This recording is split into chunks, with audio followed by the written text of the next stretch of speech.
యేసు అనే పేరుకు అర్థం ఏమిటి? రక్షకుడు. ఆయన రక్షకుడు కనుక, రక్షించడానికి వచ్చాడు కనుక యేసు అనే పేరు పెట్టాలి అని చెప్పడం జరిగింది. ప్రజలకు ఏం కావాలి? శరీర సంబంధమైన స్వస్థత కావాలి. యేసు ఈ లోకానికి వచ్చిన కారణం ఏమిటి? శరీర సంబంధమైన స్వస్థతలు ఇవ్వడానికి కాదు. శరీరము మట్టిలోంచి వచ్చింది, మట్టిలోకి వెళ్ళిపోద్ది. ఆత్మ మాత్రం మరణించదు, ఆత్మ నిత్యము ఉంటుంది.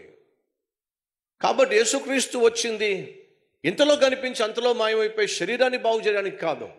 నిత్యము ఉండేటటువంటి ఆత్మ నరకానికి వెళ్లకుండా పరలోకానికి తీసుకుని వెళ్ళడానికే యేసుక్రీస్తు ఈ లోకానికి వచ్చాడు.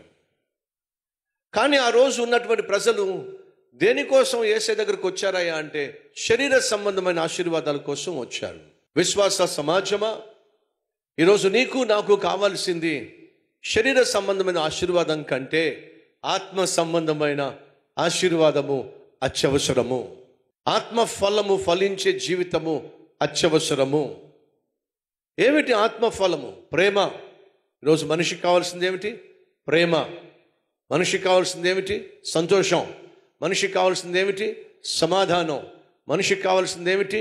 దయాళుత్వం, మంచితనం, విశ్వాసం, సాత్వికత్వం, ఆశా నిగ్రహము. ఆశా నిగ్రహం అంటే సెల్ఫ్ కంట్రోల్. ఇవి మనిషికి కావాలి. ఆ మనిషికి కావాల్సిన అతి విలువైనటువంటి వీటిని పక్కన పెట్టేసి, ప్రేమను పనంగా పెట్టి, సంతోషాన్ని పనంగా పెట్టి, సమాధానాన్ని పక్కన పెట్టేసి, మంచితనాన్ని పక్కన పెట్టేసి, విశ్వాసాన్ని పక్కన పెట్టేసి, దయాగుణాన్ని పక్కన పెట్టేసి, సెల్ఫ్ కంట్రోల్ పక్కన పెట్టేసి, డబ్బు డబ్బు డబ్బు డబ్బు అని గబ్బు పనులు చేస్తే వాడికి ఏమొస్తాయి? జబ్బులు వస్తాయి. అశాంతి, అసమాధానం, అసూయ, అసంతృప్తి, అవినీతి, అక్రమం, అధర్మం, అన్యాయం అంటుకుంటుంది. ఈరోజు అనేక మంది జీవితాలు అదే చూస్తున్నాం. దేవుని సన్నిధికి వస్తున్నప్పుడు నువ్వు దేన్ని కోరుకోవాలంటే, ప్రభువా నేను నీలాగా జీవించే జీవితం నాకు దయచేయ, నీలాగా ప్రేమించగలిగిన జీవితం నాకు దయచేయి, నీలా క్షమించగలిగిన జీవితం నాకు దయచేయి, నువ్వు అనుగ్రహించగలిగిన ప్రేమ, సంతోషము, సమాధానము, దయాళుత్వము, మంచితనము, విశ్వాసము, సాత్వికత్వము, దీనత్వము, తగ్గింపు తత్వము నాకు దయచేయి ప్రభువా. అది నువ్వు కోరుకోవాల్సింది. నా నీతిని, నా రాజ్యాన్ని మీరు మొదట వెతకండి. మీకు ఏం కావాలో అవన్నీ మీకు కూడా బడి వస్తాయి. ఎలా వస్తాయట? మీకు కూడా బడి వస్తాయి. మీరు నన్ను వెతకండి, ముందు నా బిడ్డలుగా జీవించండి, నా వలే జీవించే ప్రయత్నం చేయండి. అది దేవుడు కోరుకుంటున్నాడు. 4వ అధ్యాయం 42వ వచనము. ఉదయం అయినప్పుడు ఏమైందట? ఉదయం అయింది. సరే, ఎందుకు ఉదయం అయినప్పుడు అని రాయాల్సి వచ్చింది? నిన్న రాత్రి ఏదో జరిగింది కాబట్టే తెల్లారిన తర్వాత ఉంది. నిన్న సాయంత్రం ఏదో జరిగింది కాబట్టే తెల్లారిన తర్వాత ఉంది. నిన్న సాయంత్రం ఏం జరిగిందో చూద్దాం రండి. 40వ వచనం. సూర్యుడు అస్తమించుచు ఉండగా, అంటే సాయంత్రం, నానావిధ రోగముల చేత పీడింపబడుచున్న వారు ఎవరెవరి యొద్ద ఉండిరో వారందరూ ఆ రోగులను ఆయన యొద్దకు తీసుకుని వచ్చిరి. అప్పుడు ఆయన వారిలో ప్రతి వాని మీద చేతులుంచి వారిని స్వస్థపరిచెను. యేసుక్రీస్తు వారి పైన, తలపైన చేతులుంచాడు. ప్రభు స్వస్థపరిచాడు. మరుసటి రోజు ప్రజలందరూ వచ్చేసి యేసయ్య వెళ్ళిపోతున్నారు. ఆగాగాగు, వెళ్ళిపోతావేంటి? ఇంకా స్వస్థపడవలసిన వాళ్ళు, బాగుపడవలసిన వాళ్ళు, రోగాల నుంచి విడుదల పొందుకోవలసిన వాళ్ళు చాలామంది ఉన్నారు. వాళ్ళందరూ లైన్లో నిలబెడతాం, వాళ్ళందరి కోసం ప్రార్థన చేద్దు. కానీ ఆగో అని అంటే యేసుక్రీస్తు ఏమన్నాడో తెలుసా? చూడండి ఏమంటున్నాడు. జన సమూహము ఆయనను వెతకుచు ఆయన వద్దకు వచ్చి తమను విడిచిపోకుండా ఆపగా ఆయన, నేను ఇతర పట్టణములలోనూ దేవుని రాజ్య సువార్తను ప్రకటింపవలెనో, ఇందు నిమిత్తమే నేను పంపబడి తిని. ఎందు నిమిత్తము యేసుక్రీస్తు లోకానికి పంపించబడ్డాడు చెప్పండి? స్వస్థపరచడానికా? కాదండి. మరి దేవుని రాజ్య సువార్తను ప్రకటించడానికి, నశించిపోతున్న మనిషిని రక్షించడానికి. అదే సమయంలో ఆయన దేవుడు గనుక తాను సృష్టించిన మనిషి శరీరంలో బలహీనతలు ఉన్నప్పుడు కనికరపడి వారిని స్వస్థపరిచాడు. కానీ స్వస్థపరచటమే ఆయన పరిచర్య మాత్రం కానే కాదు. ఆయన పరిచర్య వాక్యాన్ని బోధించే పరిచర్య.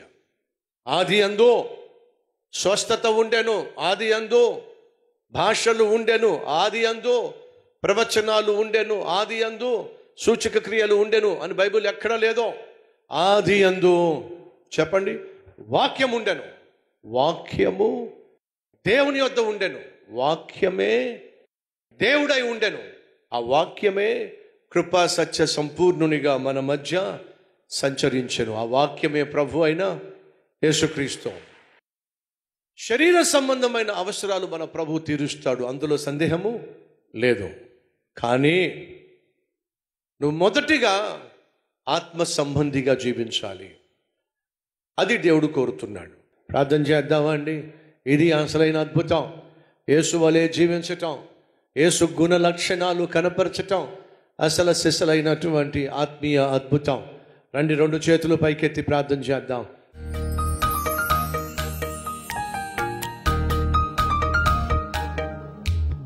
యేసయ్యా, నాతో మాట్లాడావు నాయన. నా జీవితంలో అసలు సిసలైన అద్భుతం నిన్ను తెలుసుకోవడం, నిన్ను కలుసుకోవడం, నిన్ను రక్షకునిగా అంగీకరించటమే మహా అద్భుతం నాయన. పాపిష్టివాడినైనా నేను ప్రపంచాన్నే సృష్టించిన నిన్ను కలుసుకోవడం ఏమిటయ్యా? మహా అద్భుతం.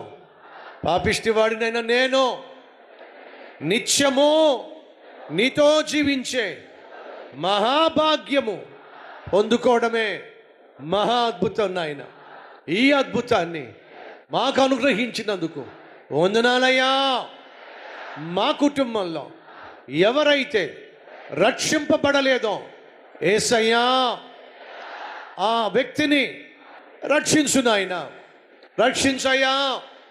ప్రతి తల్లి, ప్రతి తండ్రి, ప్రతి భర్త, ప్రతి భార్య, ప్రతి బిడ్డ, ప్రతి బంధువు నాయనా మా గృహాల్లో రక్షించబడాలయ్యా.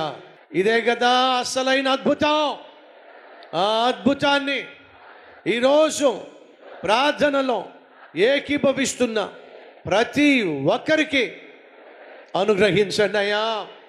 యేసు నామం పేరట వేడుకుంటున్నాము తండ్రి, ఆమెన్.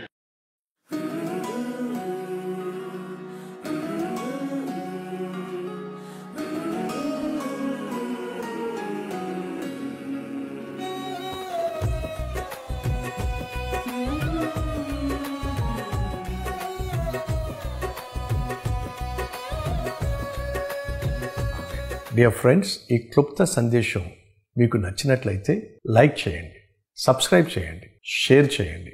మీరు ఈ సందేశం ద్వారా ఎలా దీవించబడ్డారో కామెంట్ చేయండి. మరలా రేపు ఉదయం మళ్ళా కలుసుకుందాం. అంతవరకు సెలవు.